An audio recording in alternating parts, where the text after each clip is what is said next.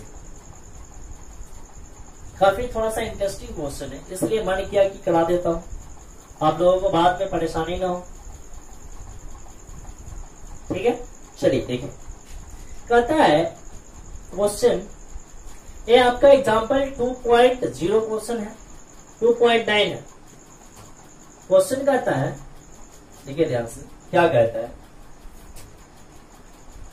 काफी मस्त क्वेश्चन है।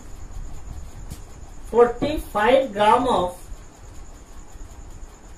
इथाइलिन ग्लाइकॉल C2H6O2, इसका फॉर्मूला होता है ethylene glycol is mixed with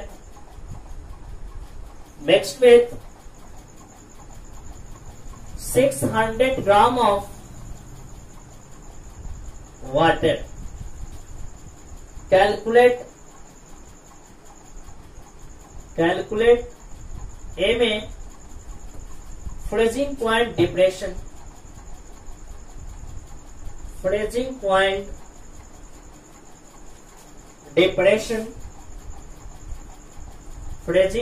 depression, and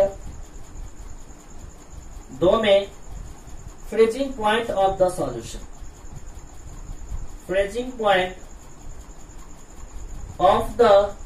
solution, आप जब एनसीईआरटी बुक में इस क्वेश्चन को देखिएगा तो इसमें केएफ का वैल्यू नहीं दिया हुआ है।